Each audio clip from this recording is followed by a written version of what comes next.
Hi guys! Panibagong araw, panibagong vlog na naman ang gagawin natin at ngayon nga ay papunta kami ngayon sa Enchanted Kingdom. First time ko pa nga lang pumunta dito sa Enchanted Kingdom kasi nga guys malayo naman ako. Taga Mindanao naman ako sa Davao kaya first time ko pumunta dito at sobrang excited talaga ako na makita kung ano ba ang meron dito sa loob. Mula nga dito sa kanilang entrance ay tanaw na tanaw nyo talaga kung gaano kadaming tao na pumapasok dito sa kanila. Samahan pa na maraming mga estudyante ngayon kasi marami palang nagfi-field trip dito. At yun na nga guys, malapit na tayo makapasok sa kanilang entrance, konting kembot na lang. Sa mga magtatanong nga pala kung saan namin to binili ang aming ticket, mismo dito talaga namin siya binili pero in advance lang namin siya at ngayon lang namin in-avail. Alam ko na marami magtatanong kung magkano yung ticket nila dito. Ang ticket nila dito ay 1-2. Pero if ever daw na meron kayong dalang Pag-ibig ID ay meron kayong discount. At yun na nga guys, finally ay nakapasok na rin tayo dito sa loob. Sobrang ganda nga ng matatanaw nyo mula dito sa loob nila. At maya maya nga nakita kami ng souvenir store kaya pumasok muna kami para magtingin-tingin kung ano ba yung pwede namin bilhin ng mga souvenir. At bibili na rin kami ng payong kasi medyo mainit nga sa labas. Mula nga dito sa loob ng kanilang store ay tanaw na tanaw talaga kung gaano kaganda ang mga souvenirs nila dito. Kaya pwede kayo mamili kung ano mga gusto nyong i-souvenir, iuwi ninyo sa bahay ninyo, pang remembrance at kung ano-ano pa. Yung binili lang pala namin dito ay mga keychain at saka ref magnet at saka payong na din para panggamit namin sa paglalakad dito sa Enchanted Kingdom. Pagkatapos nga namin makapili ay pumila na kami at nagbayad na din. Yan. At pagkatapos na nga namin bayaran ang mga napamili namin dito ay maya-maya niyan ay lalabas na kami at iikot na tayo dito kung ano ba yung pwede nating gawin dito sa loob ng Enchanted Kingdom. Habang nag-iikot nga kami ay marami talaga ako nakakasabayang mga estudyante. Nakakatuwa lang na sobrang excited din nila kasi marami pala ditong mga rides na pwedeng sakyan. Kaya sobrang excited din ako na matry lahat ng mga rides nila dito. Pero guys, first time ko lang talaga sumakay ng rides kasi meron akong sakit na motion sickness. Yun po yung kapag sumakay ka ay mabilis kang mahilo. Yun yung sakit ko. Kaya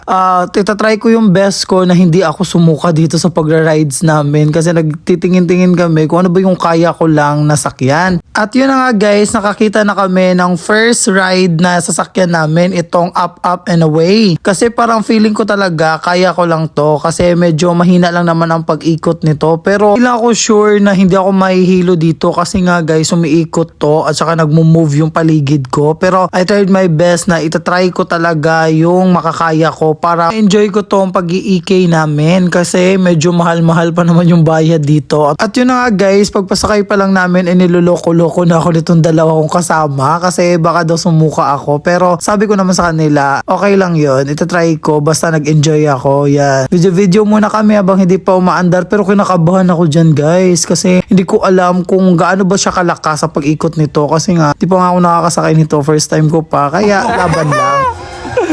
This is scared!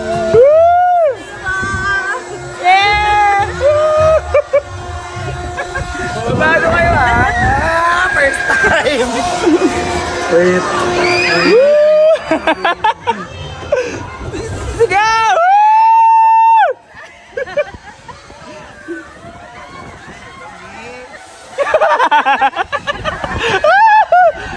Ay, hindi! Sumigaw kayo para pa-divert sa ano nyo. Dapat baliktad kasi dapat dyan siya eh. Anyang!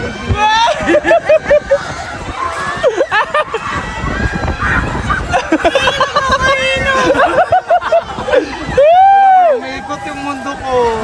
Okay lang. Wait lang. No, yun na. Tapos na. Lagi na yan. Lalagan. Tapos na. Grabe. Grabe parang umiikot yung mundo ko eh.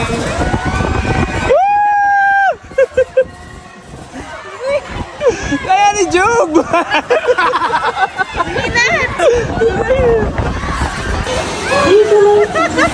Kilo yan? Hindi na pa! Ano ba? One ride pa lang. Bagsak na.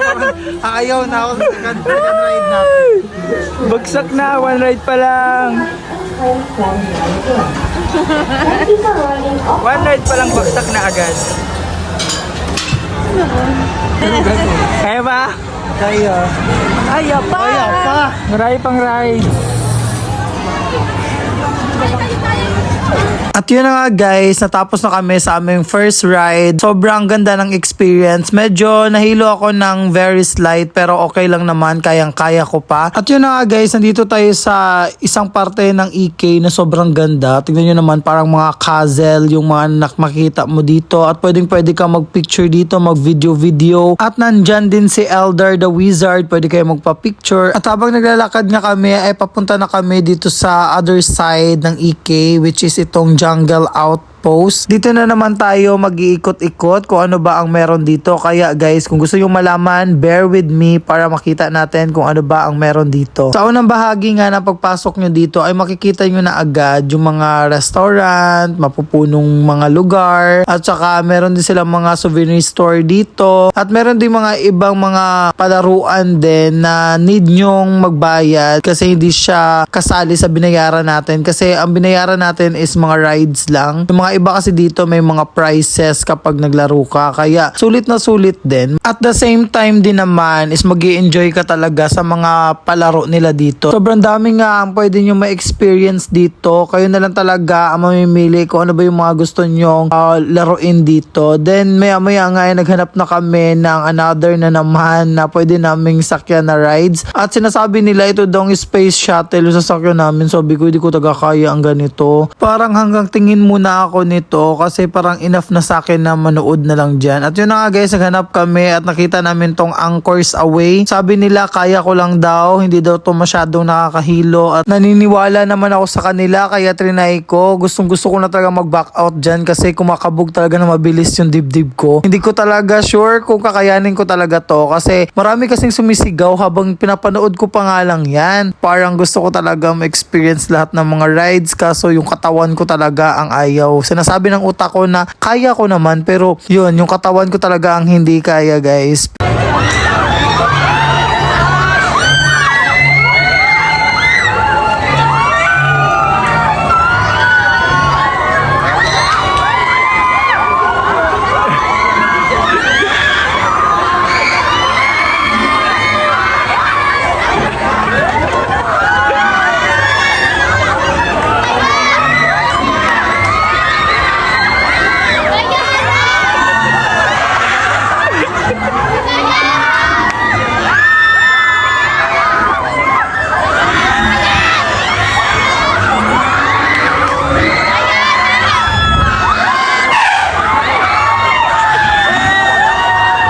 At yun na guys, natapos na din kami sa aming Anchors Away na experience sa second rides namin guys. Sobrang nanginig talaga ang buong katawan ko, pati yung paa ko, hindi ako makagalaw. Gawa ng sobrang takot na takot talaga ako sa pag-rides ko. Pero di naman ako sumukag. Pero guys, yung experience ko parang ayaw ko na talagang sumakay dito. Parang first and last na talaga to. Kasi parang yun nga, nanginginig nga yung paa ko. Hindi ako makalakad ng maayos. Gawa ng ninenervyos ako. Best experience naman guys, kaso lang talaga parang hindi ko talaga siya kinaya kasi parang nakikita ko sa may ibang mga kasabayan ko doon parang nag-i-enjoy lang sila, tumitili-tili sila pero ako talaga nanigas ako guys. Yun na nga, nagpahinga lang kami konti at naglakad-lakad na naman ulit, nagtingin-tingin kami kung saan kami pwede magsakay ng mga ibang rides pero sabi ko yung kaya lang talaga kasi hindi ko talaga kaya yung mga matitinding mga rides dito, lalo na tong mga roller coaster, talaga kaya yan guys, hanggang tingin-tingin lang talaga ako dyan, hanggang panood-panood lang ako sa malalayo, yan. At yun guys, naglilibot pa rin kami dito sa EK at naghumingi muna kami ng map para mag-guide tayo kung saan tayo pwede pang pumunta ng mga lugar na para ma-experience pa natin, yan. At pwede din natin i-keep yun para for souvenir din na nakapunta tayo dito sa EK,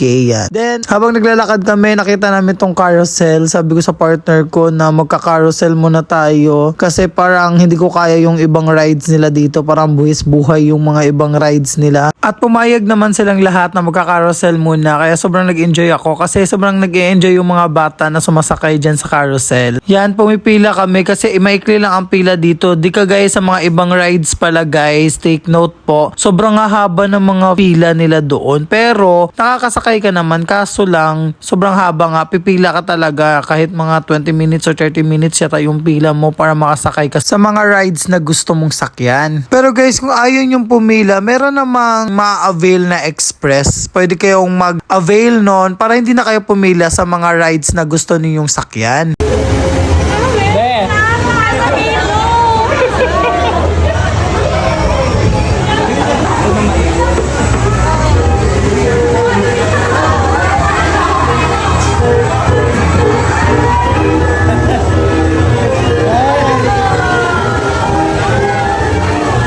May pulikat ako.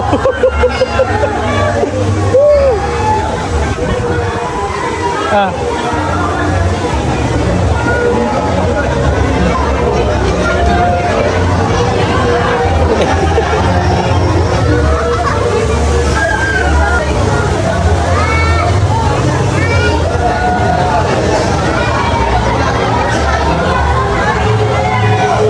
At yun na nga guys, natapos na din kami sa aming pagsakay ng carousel at dito na naman kami sa other side. Tignan nyo naman guys, para kayong nasa ibang bansa kapag pumunta kayo dito. Ang gaganda ng mga building na nandito. Tignan nyo naman yung mga store nila. Lalakad muna nga kami para maikot namin tong buong EK. Kasi nga guys, medyo maghahapon na din at ayaw namin gabihin sa biyahe. Kaya ikot-ikot muna kami, tapos kapag meron kaming gustong sakyan na rides na kayang-kaya namin, ay sasakay kami. Dito nga na area guys, sobrang ganda, pang Instagrammable talaga. Pwede kayong magpicture dito habang naglalakad or habang pumapasok kayo sa mga store nila dito. Sobrang dami na nga mga tao ngayon kasi palubog na din yung araw at hindi na masyadong mainit. So pa sana namin na matry ang ibang mga rides na kaya lang namin, kaso guys sobrang haba ng mga pila. Pero okay lang din naman kasi nag-i-enjoy naman kami na panoorin sila habang sumasakay doon sa mga rides na hindi talaga namin kayang sakyan. Hanggang sa panonood lang talaga yung kaya ko guys, kasi hindi ko talaga kaya yung mga roller coaster or tsaka iba pang mga rides nila dito. Pero guys, nakakatuwa lang kasi parang bumabalik ako sa pagiging bata kapag na-experience o nakikita ko talaga nag-e-enjoy yung mga ibang mga bata na nandito. At na-imagine ko nga guys, kung nandito lang lahat ng mga pamangkin ko, sobrang enjoy yata nila kapag